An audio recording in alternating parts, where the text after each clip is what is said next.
வணக்கம் மக்களே. யூடியூப்பில் என்னுடைய ஃபஸ்ட்டு லாங் வீடியோ இந்த செயின் வந்து நேற்று பர்ச்சேஸ் பண்ணியிருந்தேன். இதோடைய டீட்டெயில் வந்து உங்கள்கிட்ட ஷேர் பண்ணிக்கலாம் அப்படின்னு சொல்லிட்டு இருக்கேன். என்றைக்குன்னா 10ஆம் தேதி பர்ச்சேஸ் பண்ணியிருக்கேன்.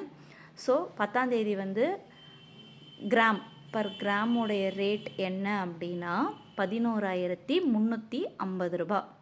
ஓகேங்களா? தங்கம் டெய்லி இன்றைக்கி கூட 280 ரூபா ஏறிடுச்சுன்னாங்க. எப்படின்னா நானும் ஓல்டு கோல்டை போட்டுட்டு தான் வாங்கினேன். இந்த செயின் வந்து 24 கிராம், அதாவது 3 சவரம் இந்த செயின் வந்து. ஓகேங்களா? இதுக்கு ஜிஎஸ்டி எல்லா டேக்ஸு செய்கூலி சேதாரம் என்னென்னவோ போட்டாங்க.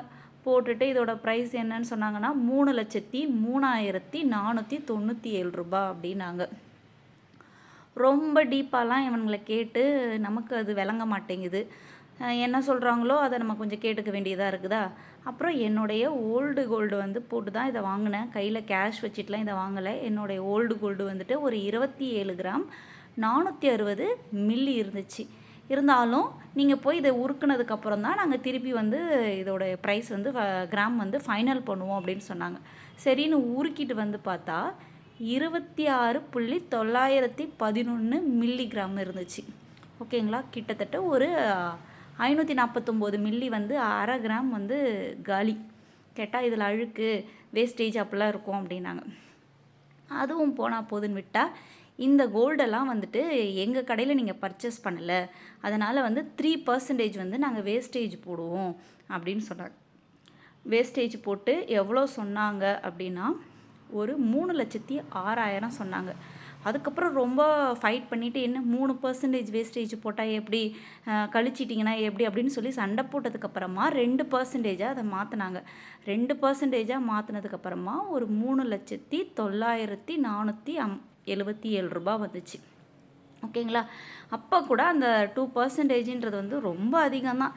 ஏன்னா நம்மளது 916 தான் ஆல்ரெடி இருந்ததும், இப்போ வாங்கினதும் நம்ம 916 தான். ஸோ இப்போ இவங்க கொடுக்குற ரேட் டிஃப்ரெண்ட் பாருங்களேன். புதுசு வந்து 24 கிராமுக்கு எவ்வளோ கொடுத்துருக்காங்களோ அதையே வந்து 27 கிராமுக்கும் கொடுத்து வச்சுருக்குறாங்க. ஒரு 3 கிராம் கிட்ட இதனால் லாஸ் ஆச்சு. இப்படி ஏன் வாங்கணுன்னா என்னோடய செயின் ரொம்ப அருந்து போச்சு. ஒரு 6 மாதமாக யோசித்து கையில் அமௌண்ட்டு கிடைக்கும் போது எடுத்துகிட்டு போய் கூட மாற்றிக்கலாம் அப்படின்னு பார்த்தேன். ஆனால் அது முடியவே இல்லை. லாஸ்ட்டில் இருந்த பழைய செயின் மோதிரம் எல்லாத்தையும் கொஞ்சம் எக்ஸ்ட்ரா போட்டு அதுக்கப்புறம் தான் இந்த பிளானே வந்துச்சு. ஸோ அதுக்கப்புறமா ஒரு 6,000 ரூபா மிச்சம் இருந்துச்சுங்க. அதுவும் கேஷாக தரமாட்டேன் அப்படின்னானுங்க. அப்புறம் 6,000 ரூபாய்க்கு நகைக்கடையிலே ஒரு சிட்டும் போட்டுட்டு வந்தாச்சு. சரி இனிமேல் அந்த 6,000 மாதம் இந்த மாதிரி ஏதாவது சேமிச்சாதான் உண்டு. அப்போ கூட 11 மாதம் கட்டினதுக்கப்புறம் வாங்க முடியும்னாங்க. 11 மாதத்துக்கு அப்புறம் அதில் ஒரு அரை கிராம் தான் வாங்க முடியும் போல இருக்குது. இருந்தாலும் நம்மளால் முடிஞ்ச அளவுக்கு சிறுக சிறுக சேமிப்போம் அப்படின்னு போட்டுட்டு வந்தது. இதுவே பல நாள் கழித்து தான் நிறைவேறிச்சு தங்கம் விற்கிற விலைக்கு. சரி விட்டால் இனிமேல் இன்னமும் நம்மளால் வாங்க முடியாது, ரேட்டு அப்புறம் 2 லட்சத்தை தொட்டாலும் சந்தேகம் இல்லை அப்படின்னு சொல்லிட்டு தாங்க போய் வாங்கிட்டு வந்துட்டேன். இந்த செயின் எப்படி இருக்குது, இதனால் உங்களுக்கு எதனா யூஸ்ஃபுல்லாக இருந்துச்சா? புதுசாக வாங்க போகிறவங்க அவங்க சொல்கிறத வந்து அப்படியே பிளைண்டாக நம்பிக்கிட்டு நம்ம இருக்க வேணாம். நம்மளால் முடிஞ்ச அளவுக்கு அவங்கள கொஸ்டின் கேட்டு கேட்டு டார்ச்சர் பண்ணி என்னன்னு கேட்போம். அப்போ தான் ஓரளவுக்கு வந்து அவங்க சொல்கிறாங்க.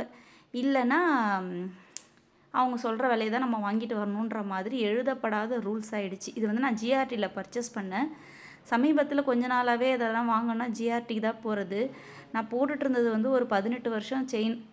அதுலேருந்து சின்ன சின்ன பீஸ்லாம் உடஞ்சி விழ ஆரம்பிச்சிருச்சு. என்னதான் இருந்தாலும் நம்ம ரொம்ப கஷ்டப்பட்டு அதை சேர்த்து வச்ச ஜுவல் இப்போது அது இல்லைன்னா என்ன பண்ணுறது, வேஸ்ட்டாக போயிடுச்சுன்னா எங்கன்னா விழுந்து அப்படின்ட்டு அதனால் இதை மாற்ற வேண்டியதாக ஆயிடுச்சு. இனி இது நம்ம சாகிற வரைக்கும் கழுத்தில் கிடக்கட்டும் அப்படின்ற ஒரு எண்ணத்தில் இந்த செயின் நல்லாயிருக்கா பிடிச்சிருக்கா அப்படின்னு உங்களோட கமெண்ட்ஸ் பண்ணுங்கள். தேங்க்யூ.